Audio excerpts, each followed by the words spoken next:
बिस्मिल्लाहिर्रहमानिर्रहीम। अस्सलाम वालेकुम। मैं हूं शाहनवाज, आप देख रहे हैं बीके न्यूज। और अब चलते हैं ब्रेकिंग न्यूज की तरफ। खबर शामिल करते हैं कमेर से। रिपोर्ट कुरमशदार।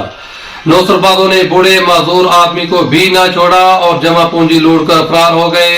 कमेर सिटी तहसील के मुताबिक चिटावतनी रोड चाक 169 की रहायशी माजूर बाबा बशीर, जो कि अपनी रूटीन में मांग कर गुजर बसर करता था, दिन 3 बजे स्टाफ 169 पर बैठा था कि खिदमत की गर्ज से नौसरबाजों ने 5000 का नोट दिया और कहा हमने एक देग अल्लाह वास्ते देनी है, 5000 रुपए का नोट लो और हमें बकाया 1500 रुपए दे दो। फकीर बाकी पैसे देने की खातिर जेब को हाथ लगाया तो नौसरबाजों ने उसके बकिया पैसे भी छीन लिए और मौका से फरार हो गए।